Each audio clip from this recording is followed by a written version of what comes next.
ਵਾਹਿਗੁਰੂ ਜੀ ਕਾ ਖਾਲਸਾ ਵਾਹਿਗੁਰੂ ਜੀ ਕੀ ਫਤਿਹ ਅਸਲਾਮ ਵਾਲੇਕਮ ਆਦਾਬ ਬਰਜ਼ ਮੈਂ ਤੁਹਾਡੀ ਹੋਸਟ ਨੀਲਮ ਕੌਰ ਤੇ ਮੈਂ ਟੀਵੀ 84 ਦੇ ਸਾਰੇ ਦਰਸ਼ਕਾਂ ਤੇ ਸਰੋਤਿਆਂ ਨੂੰ ਜੀ ਆਇਆਂ ਕਹਿੰਦੀ ਆ ਪ੍ਰੋਗਰਾਮ ਸੱਚੋ ਸੱਚ ਵਿੱਚ ਜਿਹੜੇ ਇਸ ਪ੍ਰੋਗਰਾਮ ਨਾਲ ਦੇਸ਼ਾਂ ਵਿਦੇਸ਼ਾਂ ਤੋਂ ਜੁੜ ਚੁੱਕੇ ਨੇ ਖਾਲਸਾ ਅਫੇਅਰ ਸੈਂਟਰ ਦੇ ਸੰਚਾਲਕ ਡਾਕਟਰ ਅਮਰਜੀਤ ਸਿੰਘ ਜੀ ਸਟੂਡੀਓ ਵਿੱਚ ਮੇਰੇ ਨਾਲ ਸ਼ਾਮਲ ਨੇ ਆ ਉਹਨਾਂ ਨਾਲ ਗੱਲਬਾਤ ਕਰਕੇ ਅੱਜ ਦੇ ਅਹਿਮ ਇਸ਼ੂਜ਼ ਉੱਪਰ ਉਹਨਾਂ ਤੋਂ ਉਹਨਾਂ ਦਾ ਤਜਜ਼ੀਆ ਜਾਣਦੇ ਹਾਂ ਜੀ ਡਾਕਟਰ ਸਾਹਿਬ ਵਾਹਿਗੁਰੂ ਜੀ ਕਾ ਖਾਲਸਾ ਵਾਹਿਗੁਰੂ ਜੀ ਕੀ ਫਤਿਹ। ਹਾਂਜੀ ਨੀਲਮ ਕੌਰ ਜੀ ਤੁਹਾਨੂੰ ਵੀ ਤੇ ਦੁਨੀਆ ਭਰ ਚ ਬੈਠੇ ਸਾਡੇ ਬਹੁਤ ਹੀ ਪਿਆਰੇ ਸੋਹਣੇ ਸਿਆਣੇ ਸੁਨੱਖੇ ਟੀਵੀ 84 ਦੇ ਦਰਸ਼ਕਾਂ ਨੂੰ ਵੀ ਵਾਹਿਗੁਰੂ ਜੀ ਕਾ ਖਾਲਸਾ ਵਾਹਿਗੁਰੂ ਜੀ ਕੀ ਫਤਿਹ ਤੇ ਸਾਡੇ ਬਹੁਤ ਹੀ ਪਿਆਰੇ ਮੁਸਲਮਾਨ ਭੈਣਾਂ ਭਰਾਵਾਂ ਨੂੰ ਅਸਲਾਮ ਵਾਲੇਕਮ ਜੀ ਡਾਕਟਰ ਸਾਹਿਬ ਜੀ ਆਇਆਂ ਨੂੰ ਪ੍ਰੋਗਰਾਮ ਸੱਚੋ ਸੱਚ ਵਿੱਚ ਬਹੁਤ ਸ਼ੁਕਰੀਆ ਜੀ ਡਾਕਟਰ ਸਾਹਿਬ ਅੱਜ 3 ਦਸੰਬਰ 2020 19 ਮੱਘਰ ਨਾਨਕਸ਼ਾਹੀ ਸੰਮਤ 552 ਦਾ ਦਿਨ ਹੈ ਤੇ ਡਾਕਟਰ ਸਾਹਿਬ ਪ੍ਰੋਗਰਾਮ ਸ਼ੁਰੂ ਕਰਨ ਤੋਂ ਪਹਿਲਾਂ ਅਸੀਂ ਆਪਣੇ ਦਰਸ਼ਕਾਂ ਤੇ ਸਰੋਤਿਆਂ ਨੂੰ ਹਮੇਸ਼ਾ ਤਰ੍ਹਾਂ ਦੱਸੀਏ ਵਿਊਅਰਸ ਜੇ ਤੁਸੀਂ ਹੱਕ ਕੇ ਸੱਚ ਇਨਸਾਫ ਤੇ ਪੈਰਾ ਦਿੰਦਾ ਇੱਕੋ ਇੱਕ ਚੈਨਲ ਟੀਵੀ 84 ਨੂੰ ਦੇਖਣਾ ਚਾਹੁੰਦੇ ਹੋ ਤਾਂ ਤੁਸੀਂ ਦੇਖ ਸਕਦੇ ਹੋ Spectrum cable RCN cable Bell Fibe cable in Canada Roku Jadoo box ਸ਼ਾਵਾ ਫੇਸਬੁੱਕ ਟੀਵੀ 84 ਦੀ ਐਪ ਰਾਹੀਂ online streaming and IP box ਤੇ ਤੁਸੀਂ ਟੀਵੀ 84 ਨੂੰ ਦੇਖ ਸਕਦੇ ਹੋ ਵਿਊਅਰਸ ਜੇ ਤੁਸੀਂ ਟੀਵੀ 84 ਨਾਲ ਜਾਂ ਪ੍ਰੋਗਰਾਮ ਸੱਚੋ ਸੱਚ ਨਾਲ ਫੇਸਬੁੱਕ ਰਾਹੀਂ ਜੁੜੇ ਹੋ ਤਾਂ ਇਸ ਨੂੰ ਵੱਧ ਤੋਂ ਵੱਧ ਲਾਈਕ ਕਰੋ ਤੇ ਸ਼ੇਅਰ ਕਰੋ ਅਤੇ ਨਾਲ ਹੀ YouTube ਤੇ ਸਬਸਕ੍ਰਾਈਬ ਵੀ ਕਰੋ। ਇਹ ਵੀ ਦੱਸ ਦੇ ਕਿ ਤੁਸੀਂ ਟੀਵੀ 84 ਦੀ ਐਪ ਨੂੰ ਐਂਡਰੋਇਡ ਐਂਡ ਐਪ ਸਟੋਰ ਤੇ ਡਾਊਨਲੋਡ ਕਰਕੇ ਜੋ ਟੀਵੀ 84 ਦੀ ਲਾਈਵ ਸਟ੍ਰੀਮ ਹੈ ਉਸ ਨੂੰ ਤੁਸੀਂ 24 ਆਵਰਸ ਦੇਖ ਸਕਦੇ ਹੋ। ਵਿਊਅਰਸ ਹੁਣ ਅਸੀਂ ਆਪਣੇ ਪ੍ਰੋਗਰਾਮ ਦੀ ਸ਼ੁਰੂਆਤ ਕਰ ਦਾਂਗੇ ਅੱਜ ਦੇ ਪਹਿਲੇ ਅਹਿਮ ਇਸ਼ੂ ਦੇ ਨਾਲ ਜਿਹੜਾ ਕਿ ਦੁਨੀਆ ਭਰ ਦੇ ਵਿੱਚ ਜੋ ਕਿਸਾਨਾਂ ਦਾ ਜਿਹੜਾ ਅੰਦੋਲਨ ਹੈ ਉਹ ਸੁਰਖੀਆਂ ਦਾ ਜਿਹੜਾ ਹੈ ਪੂਰੇ ਸੰਸਾਰ ਦੇ ਵਿੱਚ ਵਿਸ਼ਾ ਬਣਿਆ ਹੋਇਆ ਹੈ। ਸੋ ਅੱਜ ਕਿਸਾਨਾਂ ਤੇ ਮੋਦੀ ਸਰਕਾਰ ਵਿਚਾਲੇ ਜਿਹੜੀ ਹੋਈ ਗੱਲਬਾਤ ਦਾ ਇੱਕ ਹੋਰ ਜਿਹੜਾ ਦੌਰ ਬਿਨਾਂ ਕਿਸੇ ਸਿੱਟੇ ਤੇ ਪਹੁੰਚਿਆ ਹੀ ਜਿਹੜਾ ਹੈ ਉਹ ਖਤਮ ਹੋ ਗਿਆ ਹੈ ਔਰ ਭਾਵੇਂ ਗੱਲਬਾਤ ਨੂੰ ਅਜੇ ਜਾਰੀ ਰੱਖਿਆ ਜਾਵੇਗਾ ਪਰ ਵਿਊਅਰਸ ਇਉਂ ਲੱਗਦਾ ਹੈ ਕਿ ਹਿੰਦੂਤਵੀ ਹਾਕਮ ਗੱਲਬਾਤ ਨੂੰ ਲੰਮੀ ਕਰਕੇ ਕਿਸਾਨਾਂ ਨੂੰ ਥਕਾਣਾ ਚਾਹੁੰਦੇ ਨੇ ਅਤੇ ਉਹਨਾਂ ਨੂੰ ਭੰਬਲ ਭੂਸੇ ਦੇ ਵਿੱਚ ਪਾਉਣਾ ਚਾਹੁੰਦੇ ਨੇ। ਸੋ ਚਾਲਬਾਜ਼ ਤੇ ਜਾਲਸਾਜ਼ ਹਿੰਦੂਤਵੀ ਹਾਕਮ ਇਹ ਸਮਝਦੇ ਨੇ ਕਿ ਉਹ ਖੁੱਲੇ ਮੈਦਾਨ ਵਿੱਚ ਸਿੱਖਾਂ ਦਾ ਟਾਕਰਾ ਉਹ ਨਹੀਂ ਕਰ ਸਕਦੇ ਪਰ ਉਹ ਕਿਸਾਨ ਮੁੱਦਿਆਂ ਨੂੰ ਜਲੇਬੀ ਵਾਂਗ ਘੁਮਾ ਕੇ ਗੱਲਬਾਤ ਨੂੰ ਕਿਸੇ ਨਤੀਜੇ ਤੇ ਨਹੀਂ ਪਹੁੰਚਣ ਦੇਣਗੇ। ਸੋ ਅੰਗਰੇਜ਼ੀ ਦੇ ਵਿੱਚ ਇਸ ਨੂੰ ਕਹਿੰਦੇ ਆ ਕਿ ਵਾਰ ਆਫ ਨਰਵਸ। ਸੋ ਇਸ ਬਾਰੇ ਆਪਾਂ ਗੱਲਬਾਤ ਕਰਨ ਜਾ ਰਹੇ ਹਾਂ। ਸੋ ਅਸੀਂ ਚਾਹਾਂਗੇ ਕਿ ਤੁਸੀਂ ਸਾਡੇ ਨਾਲ ਇਸੇ ਤਰ੍ਹਾਂ ਹੀ ਬਣੇ ਰਹਿਣਾ ਦੇਖਣ ਸੁਣਨ ਲਈ ਤੁਹਾਡਾ ਸਭ ਦਾ ਬਹੁਤ ਬਹੁਤ ਸ਼ੁਕਰੀਆ। ਜੀ ਡਾਕਟਰ ਸਾਹਿਬ ਕੀ ਕਹਿਣਾ ਚਾਹੋਗੇ? ਦੇਖੋ ਵਾਰ ਆਫ ਨਰਵਸ ਆਪਣੇ ਆਪ ਦੇ ਵਿੱਚ ਇੱਕ ਪੂਰੀ ਕਹਾਣੀ ਬਿਆਨ ਕਰ ਦਿੰਦਾ ਹੈ। ਉਹਦੇ ਵੱਲ ਆਉਣ ਤੋਂ ਪਹਿਲੇ ਅਸੀਂ ਆਪਣੇ ਦਰਸ਼ਕਾਂ ਦਾ ਸ਼ੁਕਰੀਆ ਅਦਾ ਕਰਦੇ ਹਾਂ ਕਿ ਕੱਲ ਦੇ ਪ੍ਰੋਗਰਾਮ ਨੂੰ ਉਹਨਾਂ ਨੇ ਬਹੁਤ ਪਸੰਦ ਕੀਤਾ। ਬਹੁਤ ਸਾਰੀਆਂ ਕਾਲਾਂ ਸਾਡੇ ਆਪਣੇ ਸਿੱਖ ਵੀਰਾਂ ਭੈਣਾਂ ਵੱਲੋਂ ਵੀ ਆਈਆਂ ਕਿਉਂਕਿ ਇਸ ਵੇਲੇ ਹੁਣ ਅਸਲੀ ਦੌਰ ਪਹਿਲਾ ਜਲਵਾ ਸਿੱਖਾਂ ਨੇ ਦਿਖਾਇਆ ਖੁੱਲੇ ਮੈਦਾਨ ਦੇ ਵਿੱਚ। ਅੱਜ ਦਿੱਲੀ ਨੂੰ ਔਰ ਜਿਵੇਂ ਇੱਕ ਸਪੀਕਰ ਉੱਥੇ ਕਹਿ ਰਹੇ ਸੀ ਕਿ 1783 ਦੇ ਵਿੱਚ ਸਰਦਾਰ ਬਘੇਲ ਸਿੰਘ ਨੇ 30,000 ਖਾਲਸੇ ਦੇ ਨਾਲ ਦਿੱਲੀ ਘੇਰੀ ਸੀ ਔਰ ਹੁਣ ਆਲਮੋਸਟ ਇੱਕ ਪੂਰਾ ਚੱਕਰ ਜਿਹੜਾ ਉਹ ਘੁੰਮ ਗਿਆ ਸਦੀਆਂ ਦਾ ਔਰ ਪਹਿਲੀ ਵਾਰ ਸਿੱਖਾਂ ਨੇ ਦਿੱਲੀ ਨੂੰ ਇੱਕ ਵਾਰ ਫੇਰ ਘੇਰਿਆ। 4 ਚਫੇਰੇ 5-6 ਥਾਵਾਂ ਦੇ ਉੱਤੇ ਜਿਹੜਾ ਉਹ ਪੂਰੇ ਜਕਾਰੇ ਗੱਜ ਰਹੇ ਨੇ ਔਰ ਖਾਲਸੇ ਦੇ ਲੋਹ ਲੰਗਰ ਵੀ ਤਪ ਰਹੇ ਨੇ। ਲੇਕਿਨ ਨਾ ਤਾਂ ਉੱਥੇ ਲੋਹ ਲੰਗਰ ਤਪਾਉਣ ਲਈ ਖਾਲਸਾ ਗਿਆ ਨਾ ਹੀ ਸਟੇਜਾਂ ਦੇ ਉੱਤੇ ਗੀਤ ਸੁਣਾਉਣ ਲਈ ਗਿਆ ਜਿਹੜੇ ਕਿ ਬੜੇ ਪ੍ਰੋਮੀਨੈਂਟ ਆਰਟਿਸਟ ਆ ਕੇ ਹੌਸਲਾ ਅਫਜ਼ਾਈ ਕਰ ਰਹੇ ਨੇ। ਅਸਲੀ ਗੱਲ ਤਾਂ ਜੰਗ ਦੀ ਹੈ ਔਰ ਉਹ ਜੰਗ ਇਸ ਵੇਲੇ ਇੱਕ ਪਾਸੇ ਕ੍ਰਾਫਟੀ ਪੂਰਾ ਜਲੇਬੀ ਵਾਂਗ ਔਰ ਜਿਨ੍ਹਾਂ ਬਾਰੇ ਸਾਡੇ ਇੱਕ ਬਜ਼ੁਰਗ ਡਾਇਰੈਕਟਰ ਹੈਲਥ ਸਰਵਿਸਿਜ਼ ਉਹ ਟਰਮ ਯੂਜ਼ ਕਰਦੇ ਹੁੰਦੇ ਸੀ ਕਨਵੋਲਿਊਟਡ ਮਾਈਂਡ। ਕਨਵੋਲਿਊਟਡ ਮਾਈਂਡ ਹੈ ਕਿ ਵੀ ਇੱਕ ਪੇਜ ਦੇ ਵਿੱਚ ਦੂਸਰਾ ਪੇਜ ਹੈ ਉਹਦੇ 'ਚ ਅਗਲਾ ਪੇਜ ਹੈ। ਸੋ ਉਹਨੂੰ ਤੁਸੀਂ ਜਿੰਨੇ ਵੀ ਸਿੱਧੇ ਕਰੋ ਉਹ ਜਿਹੜੇ ਨੇ ਉਹ ਸਿੱਧੇ ਨਹੀਂ ਹੁੰਦੇ ਕਿਉਂਕਿ ਪੱਕੇ ਤੌਰ ਤੇ ਜਿਹੜੀ ਮਾਈਂਡ ਦੀ ਟ੍ਰੇਨਿੰਗ ਹੈ ਉਹ ਕਨਵੋਲੇਟਡ ਮਾਈਂਡ ਹੈ। ਚਾਣਕਿਆ ਦੇ ਪੁੱਤਰ ਨੇ ਔਰ ਇਹਨਾਂ ਨੇ ਹਮੇਸ਼ਾ ਜਿਸ ਕਿਸਮ ਦੀ ਜਿਹੜੀ ਗੱਲ ਜਦੋਂ ਅਸੀਂ ਬਾਰ-ਬਾਰ 47 ਦੌਰ ਦੇ ਉੱਤੇ ਆਉਂਦੇ ਤੇ ਹੁਣ ਪੰਡਤ ਜਵਾਹਰ ਲਾਲ ਨਹਿਰੂ ਨਾ ਉਹਦੇ ਸਿਰ ਤੇ ਬੋਦੀ ਸੀ ਨਾ ਕੋਈ ਉਹਨੇ ਉਹ ਗੰਗਾ ਨਹਾਉਂਦਾ ਸੀ ਕੋਈ ਪ੍ਰੈਕਟਿਸਿੰਗ ਹਿੰਦੂ ਨਹੀਂ ਸੀ ਲੇਕਿਨ ਇਹਦੇ ਬਾਵਜੂਦ ਇਹ ਜਦੋਂ ਅਸੀਂ ਕਨਵੋਲੂਟਡ ਮਾਈਂਡ ਦੀ ਗੱਲ ਕਰਦੇ ਹਾਂ ਜਾਂ ਜ਼ਹਿਨੀਅਤ ਦੇ ਵਿੱਚ ਕਿਵੇਂ ਧੋਖਾ ਜਾਂ ਬੇਈਮਾਨੀ ਹੁੰਦੀ ਹੈ ਕਿ ਉਹਨੂੰ ਜਦੋਂ ਕਿ ਇਹ ਬੜਾ ਇੱਕ ਪ੍ਰੈਸ ਕਾਨਫਰੰਸ ਦੇ ਵਿੱਚ ਪੁੱਛਿਆ ਜਾਂਦਾ ਹੈ ਕਿ ਕਿਵੇਂ ਤੁਸੀਂ ਇਸ ਸਾਰੇ ਨੂੰ ਰਿਜ਼ੋਲਵ ਕਰੋਗੇ। ਵੱਡੀ ਮਾਈਨੋਰਿਟੀ ਮੁਸਲਮਾਨ ਨੇ, ਸਿੱਖ ਨੇ, ਤੁਹਾਡਾ ਕਨਸਟੀਟਿਊਸ਼ਨ, ਤੁਹਾਡਾ ਦੂਸਰਾ ਉਹਦੇ 'ਚ ਵੀ ਉਹ ਕਹਿੰਦਾ ਜੀ ਅਸੀਂ ਤਾਂ ਸਿੰਪਲ ਮੈਜੋਰਿਟੀ ਦੇ ਨਾਲ ਹੀ ਜਿਹੜਾ ਕਨਸਟੀਟਿਊਐਂਟ ਅਸੈਂਬਲੀ 'ਚ ਕਨਸਟੀਟਿਊਸ਼ਨ ਬਣਾਵਾਂਗੇ, ਜਿਹਨੇ ਫਾਈਨਲੀ ਜਿਹੜੀ ਪਾਕਿਸਤਾਨ ਦੇ ਲਈ ਲੜਾਈ ਸੀ ਉਹਦੀ ਇੱਕ ਲਾਈਨ ਡਰਾ ਕੀਤੀ। ਦੂਸਰੀ ਗੱਲ ਜਿਹੜੀ ਉਹਨੇ ਬੜੇ ਬੇਪਰਵਾਹੀ ਦੇ ਨਾਲ ਕਹੀ, ਜਿਹੜੀ ਕਿ ਉਹਦੀ ਜ਼ਹਿਨੀਅਤ ਨੂੰ ਕਾਸ਼ ਉਸ ਵੇਲੇ ਸਾਡੀ ਸਿੱਖ ਲੀਡਰਸ਼ਿਪ ਸਮਝ ਸਕਦੀ, कि उसने ये शेर दोहराया कि बात ऐसी कीजिए हर बात के 100 पहलू हों, कोई पहलू तो रहे बात बदलने के लिए। कि भी तुसी 100 कलियां वाला जेड़ा वो चोला छड़ दिओ और ਉਹਦੇ ਚ ਕਿਹੜਾ ਫੜ ਕੇ ਤੁਸੀਂ ਫਿਰ ਜਿਹੜਾ ਬਚ ਕੇ ਨਿਕਲਣਾ ਹੈ ਤੁਹਾਡੇ ਕੋਲ ਹੈ। ਹੁਣ ਇਸ ਗੱਲ ਨੂੰ ਸਿਰਫ ਉਹੀ ਸਮਝ ਸਕਦਾ ਹੈ ਜਿਨ੍ਹਾਂ ਦਾ ਉਹਨਾਂ ਦੇ ਨਾਲ ਵਾਹ ਪਿਆ ਹੋਏ। ਬਿਲਕੁਲ। ਔਰ ਅੱਜ ਅਸੀਂ ਤਾਂ 72 ਸਾਲ ਦੀ ਇਸ ਕਹਾਣੀ ਨੂੰ, ਹਾਲਾਂ ਕਹਾਣੀ ਤਾਂ 5.5 ਸਦੀਆਂ ਦੀ ਹੈ, ਗੁਰੂ ਨਾਨਕ ਸਾਹਿਬ ਤੋਂ ਸ਼ੁਰੂ ਹੋ ਜਾਂਦੀ ਹੈ ਕਿ ਕਿਵੇਂ ਉਹਨਾਂ ਨੇ ਸਿੱਖ ਵਿਚਾਰਧਾਰਾ ਨੂੰ ਵਿੰਗੇ ਟੇਢੇ ਢੰਗ ਦੇ ਨਾਲ ਮੁਗਲਿਆ ਦੌਰ ਦੇ ਵਿੱਚ ਹੀ ਖਤਮ ਕਰਨ ਦੀ ਕੋਸ਼ਿਸ਼ ਕੀਤੀ। ਔਰ ਜਦੋਂ ਬੇਸ਼ੱਕ ਉਹਦੇ ਪਾਤਰ ਕੋਈ ਚੰਦੂ ਹੈ, ਕੋਈ ਸੁੱਚਾਨੰਦ ਹੈ, ਕੋਈ ਲਖਪਤ ਰਾਏ ਹੈ, ਕੋਈ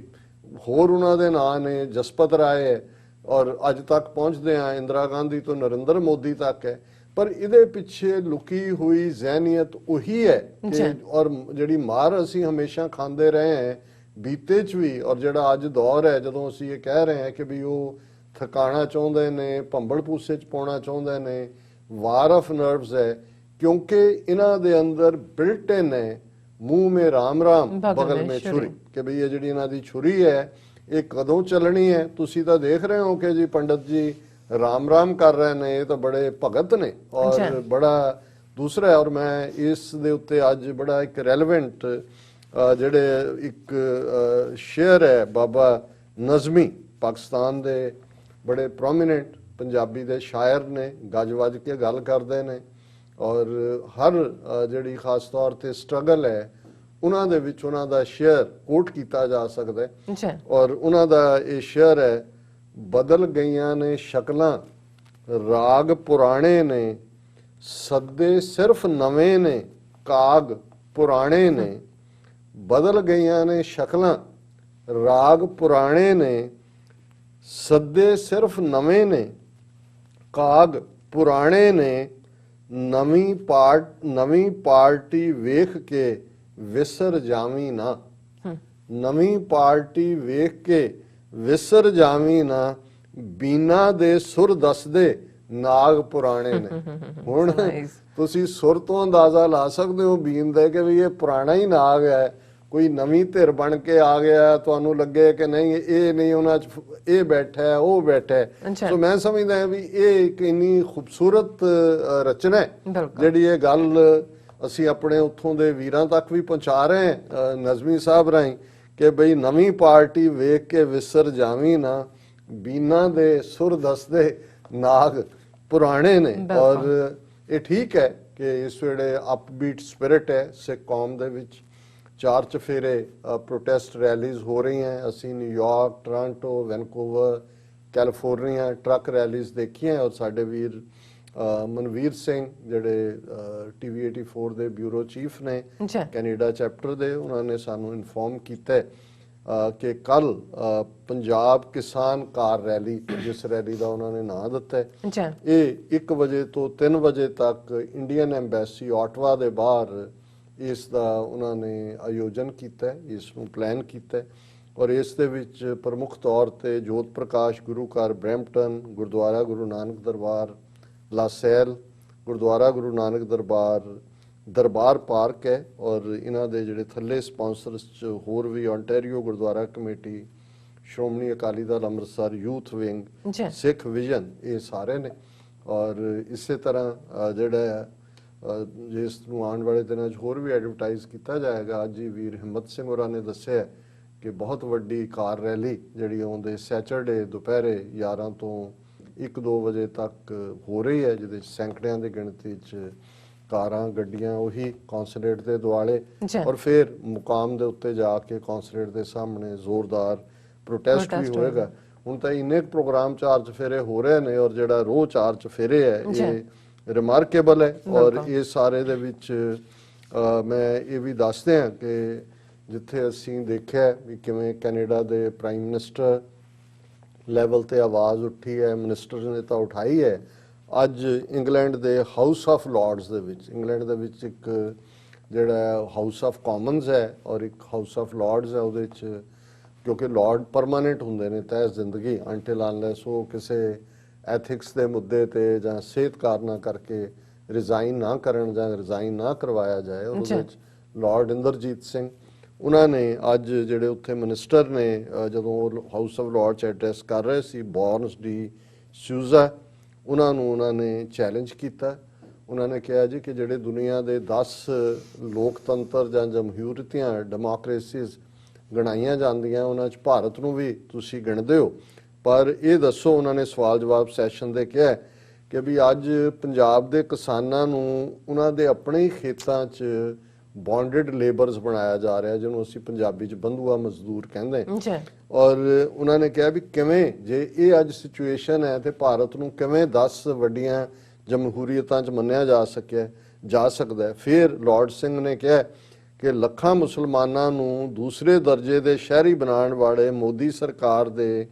ਭੇਦਭਾਵ ਵਾਲੇ ਕਾਨੂੰਨਾਂ ਸਾਹਮਣੇ ਅਸੀਂ ਕਿਉਂ ਅੱਖਾਂ ਬੰਦ ਕਰ ਰਹੇ ਹਾਂ। ਜਿਵੇਂ ਸੀਏ ਹੈ, ਸਿਟੀਜ਼ਨਸ਼ਿਪ ਅਮੈਂਡਮੈਂਟ ਐਕਟ, ਉਹਦੇ ਥੱਲੇ ਮੁਸਲਮਾਨਾਂ ਨੂੰ ਬਾਹਰ ਕੱਢ ਦਿੱਤਾ ਗਿਆ ਕਿ ਉਹ ਪਨਾਹ ਵੀ ਨਹੀਂ ਲੈ ਸਕਦੇ ਔਰ ਉਹਨਾਂ ਨੂੰ ਜਿਹੜੇ ਹੈ ਨੇ ਉਹਨਾਂ ਨੂੰ ਅੱਗੋਂ NPR ਔਰ ਦੂਸਰੇ ਜਿਹੜਾ ਹੈ ਉਹਦੇ ਥੱਲੇ ਆਲਰੇਡੀ 2 ਮਿਲੀਅਨ ਅਸਾਮ ਦੇ ਵਿੱਚ ਜਿਹੜੇ ਨੇ ਉਹ ਸਟੇਟਲੈਸ ਬਣਾ ਦਿੱਤੇ ਗਏ ਨੇ। ਉਹਨਾਂ ਨੇ ਫਿਰ ਕਸ਼ਮੀਰ ਦਾ ਮੁੱਦਾ ਵੀ ਚੁੱਕਿਆ। ਉਹਨਾਂ ਨੇ ਕਿਹਾ ਕਿ ਵੀ ਕਸ਼ਮੀਰ ਤੇ ਇਨਸਾਨੀ ਹਕੂਕਾਂ ਦੀ ਉਲੰਘਣਾ ਦੇ ਮਾਮਲੇ ਵੀ ਉਹਨਾਂ ਨੇ ਉਠਾਏ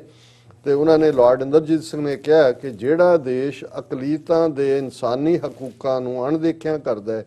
ਉਸ ਨੂੰ ਜਮਹੂਰੀਅਤ ਨਹੀਂ ਕਿਹਾ ਜਾ ਸਕਦਾ। ਔਰ ਇਸ ਦੇ ਜਵਾਬ ਦੇ ਵਿੱਚ ਮਿਨਿਸਟਰ ਨੇ ਕਿਹਾ ਜੀ ਨਹੀਂ, ਮੈਂ ਕਿਸੇ ਦੇਸ਼ ਦੀ ਤਾਂ ਨਿੰਦਾ ਨਹੀਂ ਕਰ ਸਕਦਾ, ਪਰ ਸਾਡੀਆਂ ਵਲਾਇਤ ਦੀਆਂ ਜਿਹੜੀਆਂ ਸਾਡੀਆਂ ਵੈਲਿਊਜ਼ ਜਿਹੜੀਆਂ ਨੇ ਉਹ ਜਮਹੂਰੀਅਤ ਵਾਲੀਆਂ ਨੇ, ਸਾਰੀ ਦੁਨੀਆ ਸਾਨੂੰ ਮੰਨਦੀ ਹੈ। ਪਰ ਉਹਨਾਂ ਨੇ, ਮੈਂ ਸਮਝਦਾ ਵੀ ਲਾਰਡ ਇੰਦਰਜੀਤ ਸਿੰਘ ਨੇ ਬੜੇ ਰੈਲੇਵੈਂਟ ਤਰੀਕੇ ਦੇ ਨਾਲ ਇਸ ਮੁੱਦੇ ਨੂੰ ਉਠਾਇਆ, ਹਾਈਲਾਈਟ ਕੀਤਾ। ਔਰ ਦੂਸਰੇ ਪਾਸੇ ਅਸੀਂ ਦੇਖਦੇ ਹਾਂ, ਕਿਉਂਕਿ ਅਸੀਂ ਕੱਲ੍ਹ ਇਹ ਦੱਸਿਆ ਸੀ ਕਿ ਜਦੋਂ ਅਸੀਂ ਕੱਲ੍ਹ ਪ੍ਰੋਗਰਾਮ ਕਰ ਰਹੇ ਸੀ ਕਿ ਕਿਸਾਨ ਪਹੁੰਚ ਚੁੱਕੇ ਹੋਣਗੇ ਉਹਨਾਂ ਦੇ 3 ਮਿਨਿਸਟਰਸ ਦੇ ਨਾਲ ਜਿਹੜਾ ਗੱਲਬਾਤ ਦਾ ਚੌਥਾ ਦੌਰ। ਹੁਣ ਵੈਸੇ ਅੱਜ ਦਾ ਜ਼ਮਾਨਾ ਤੇ ਲਿਖਤ ਦਾ ਆ ਗਿਆ, ਐਗਰੀਮੈਂਟ ਹੁੰਦੇ ਨੇ, ਵਕੀਲ ਦੂਸਰੇ ਬੈਠਦੇ ਨੇ, ਪਰ ਮੈਂ ਦੇਖਦਾ ਹਾਂ ਵੀ ਜਦੋਂ ਅਸੀਂ ਆਪਣੇ ਬਜ਼ੁਰਗਾਂ ਵਾਲੀ ਜਨਰੇਸ਼ਨ ਵੱਲ ਦੇਖਦੇ ਹਾਂ ਜਿਨ੍ਹਾਂ ਨੇ ਕੋਈ ਕੜੇ ਕਾਨੂੰਨ, ਉਹਨਾਂ 'ਚੋਂ ਸ਼ਾਇਦ ਜਿਨ੍ਹਾਂ ਨੂੰ ਕੁਝ ਲਿਖਤ ਵੀ ਨਹੀਂ ਸੀ ਆਉਂਦਾ, ਜਿਹਨੂੰ ਆਮ ਲੋਕ ਅੱਜ ਅਨਪੜ੍ਹ ਕਹਿ ਦਿੰਦੇ ਨੇ, ਪਰ ਉਹਨਾਂ ਦੇ ਦਿੱਤੇ ਬੋਲ, ਉਹਨਾਂ ਦੇ ਮੂੰਹ 'ਚੋਂ ਨਿਕਲੀ ਜਿਹੜੀ ਕੋਈ ਗੱਲ ਹੈ ਉਹੀ ਇਕਰਾਰ ਹੁੰਦਾ ਸੀ। ਔਰ ਇਕਰਾਰ ਦਾ ਮਤਲਬ ਹੀ ਇਹ ਹੈ ਵਾਅਦਾ, ਔਰ ਇਕਰਾਰ ਨੂੰ ਤੋੜਨਾ, ਵਾਅਦਾ ਸ਼ਿਕਨੀ ਕਰਨਾ ਉਹਨਾਂ ਦੇ ਲਈ ਮੌਤ ਤੋਂ ਬਾਦਰ ਹੁੰਦਾ ਸੀ।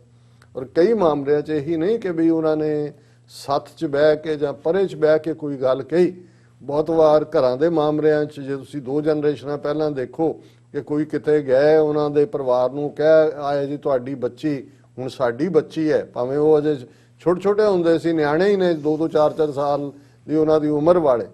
ਤੇ ਆ ਕੇ ਭਾਵੇਂ ਆਪਣੇ ਕੁਝ ਵੀ ਕਹਿਣ ਜੀ ਤੁਸੀਂ ਸਲਾਹ, ਉਹ ਕਹਿੰਦਾ ਜੀ ਹੁਣ ਮੈਂ ਕਿਹਾ ਹੈ ਔਰ ਹੁਣ ਮੈਂ ਜ਼ੁਬਾਨ ਦੇ ਦਿੱਤੀ।